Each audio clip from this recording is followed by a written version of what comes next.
Good day, people. This is MJ's Audio and Auto, and I just wanted to make a quick video just in case you run into what I ran into today.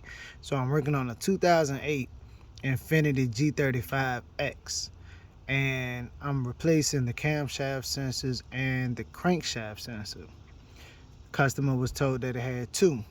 I see a lot of videos that supported the theory that it had two, and they say that you'd see a green plug on the back side of the engine on this passenger side and something similar on the driver.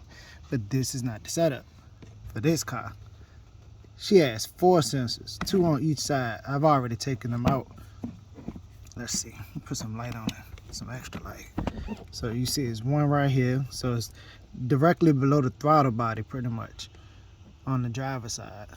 And then, oh, I'm sorry, on the passenger side, it's below the throttle body. And then on this side, they're easier to get to. They're right here. On the driver's side, you'll see the two holes there. Also, you could just move the hoses out the way a tad bit to get to the 10mm bolts that you need to take out. Taking them out is not hard. I'm just realizing that it's four instead of two.